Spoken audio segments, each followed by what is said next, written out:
Positively Muskegon, it's Andy O'Reilly today at the Folkert Community Hub, and Sean Mullally is my guest. He's a candidate for the 92nd District in Lansing. Sean, thanks for taking a minute and coming on. Thank you very much, Andy. He gets the idea about the microphone, doesn't he? I love it. Talk about, all right, first off, let's talk about you in Muskegon. Tell me your history here. Well, born and raised. Yeah? Been here virtually my whole life. I went off to college in Lansing, spent a couple years living in Detroit, so I've tried cities of a different size, and this is the size it fits. I love this community. It kind of seems to come that way. Where'd you go to high school? Mona Shores. Did you? You're a Shores guy? Class of 92. Cool, so you're not too far from home right now. Feel pretty cool. You knew your way here, I'll give you that. Oh, yeah. As far as being a state rep goes. Know the area like the back of my hand. It's important to all of us. It really is. Let's talk a little bit about your activities here in town now. You're pretty plugged in. You've got a lot of stuff going on. Yeah, I try to keep busy. Yeah. What are your big projects? What are the things you work hardest for? Well, right now I'm on community college board. Okay. That's the biggest thing on my plate. Talk about what that entails. That is basically oversight and the governing board for Muskegon Community College. Okay. And the biggest projects we got going on right now are our recently finished new science wing on the main campus. Yep. And we're taking the old Chronicle building downtown and converting it into a new applied technology center along with some business and other courses. And to me, that's by far the most exciting thing. That's a huge deal. Oh, yeah. I mean, it's the type of program that's perfectly attuned to local job training for some of the industrial jobs that we'll be needing. It's a great educational opportunity for students. The construction is economic stimulus. And reusing an old downtown building, revitalizing downtown Muskegon, I think that's great. That goes back in, I think it was 2003, when they tore the mall down. A lot of community... Is it really that long ago? Yeah. A lot of community members came together, and I was, one piece of that. Sure.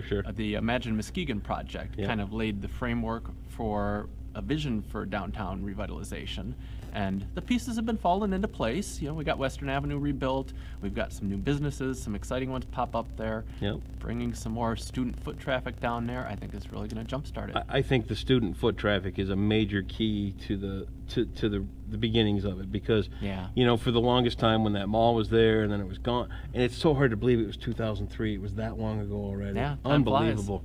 I remember when I first got to town, they told me that I should go to the downtown Muskegon Mall every day and find 5 people to talk to and find out, get my feet planted in Muskegon and all that kind of stuff. And I went down there once, and you could shoot a cannon off in the place and not hit anybody. I'm like, well, that ain't going to be my resource for good stuff around town. But that was near the end. Has the change happened as fast as you had hoped?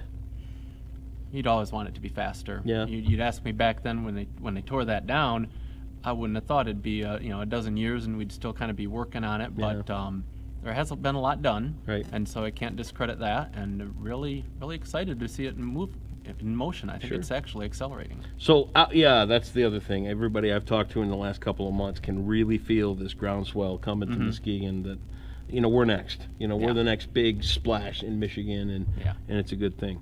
So outside of the college, what else do you keep busy doing, or is that just enough? That's somewhat enough. I do work full time up at Howmet, one of the larger industrial employers in the county. Sure. And between that and the volunteer position at the college, keeps my plate pretty full. Yeah, it's a busy thing. What do you do at Howmet?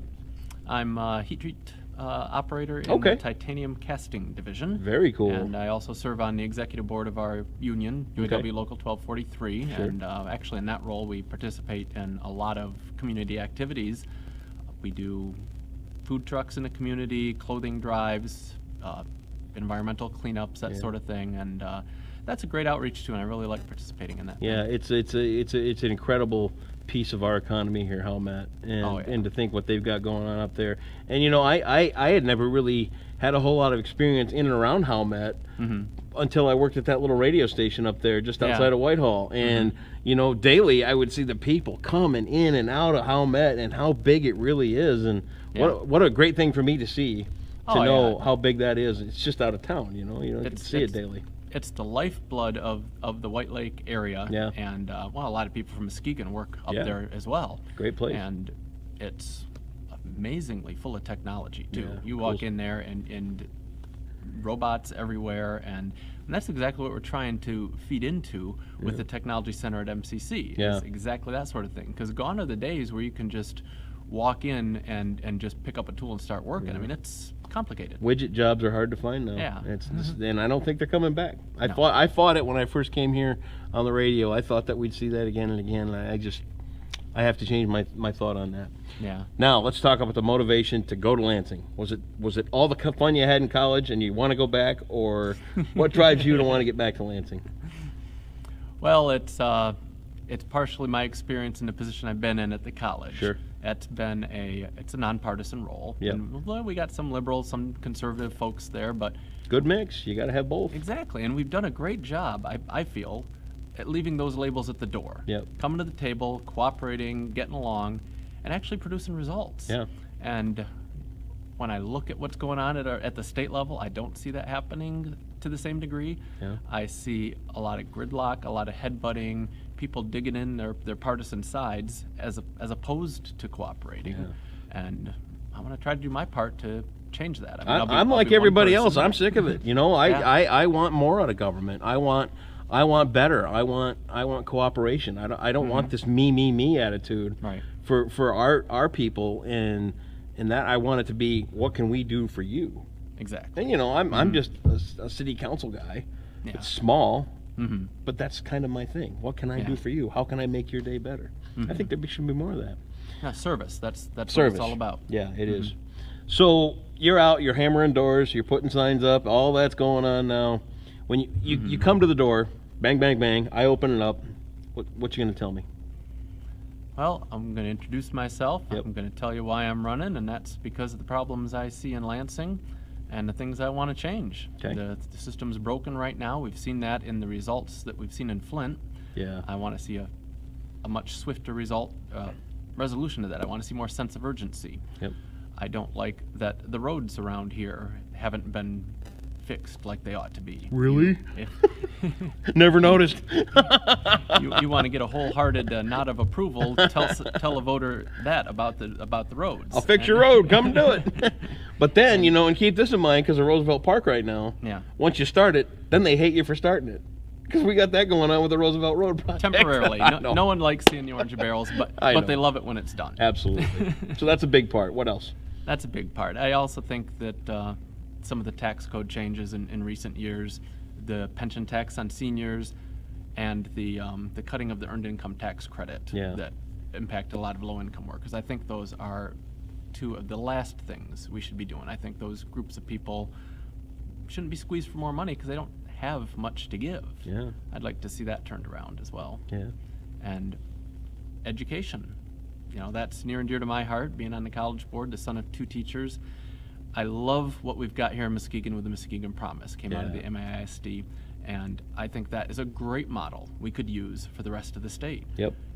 If a student hits the books, makes a decent GPA, hey, you've earned 2 years of college then at that point, in my view. At a community college or at a school like Baker, I think that would be a huge benefit elsewhere. I mean, we've got it here, and let's take that Muskegon idea and spread it. Any big projects you want to get tackled when you're in Lansing? Because we've got all this shoreline, we've got all this opportunity, we got all that kind of stuff. Anything along that line? I think if we're going to start getting more stuff done in Michigan and in the state government, we've got to fix how the government works. Okay. And one of the big things I think we can do is redistricting reform. Okay. Currently, for those who are familiar, right now, it's the legislators themselves, once every 10 years, who draw their own election maps. So the person who's going to be running basically sets the rules for the race. Okay. I think, didn't know that. No, that's in my view, that's a big conflict of interest because that's where the term gerrymandering comes in. They can draw the lines to suit their own. And I think that ought to be an independent commission as opposed to the legislators themselves drawing those lines. And some other states have done that. Arizona, for example, has an independent group of people, nonpartisan. They draw the maps, and then the elections tend to be more fair and more competitive, and I would hope you get elected officials more responsive to the people. Arizona's got Sheriff Joe out there too, and I like the way he does some things. I can't say I disagree with some of his ideas either. So good. Yeah, well, they're their own state with their own views. Absolutely. What would you like to leave us with? Well, August 2nd is the big day in this election, and if history is any guide, we're going to be deciding who's going to be representing this community for the next 6 years. Is it a 6-year term? Election. It is a 2-year term, but due to the nature of the district, it's been many decades since anyone's ever served less than 6. Right. So in all practicality, that's likely. So perfect. August 2nd. Yes. Make sure you get out and vote. Sean Mullally. We'll have your link to your website on here. We'll put your Facebook page on Positively Muskegon as well. I appreciate you taking a couple minutes to come in and talk, man. I really do. I think there are so many people in and around Muskegon that are willing to do the heavy lifting. I don't think they're getting the attention they deserve, and it's our pleasure to have you on. It's an honor to have you here. Well, thank you for all you do, Andy. Absolutely. Sean Mullally, get out and vote on August 2nd. We'll put all the links right here on Positively Muskegon. Educate yourself and vote.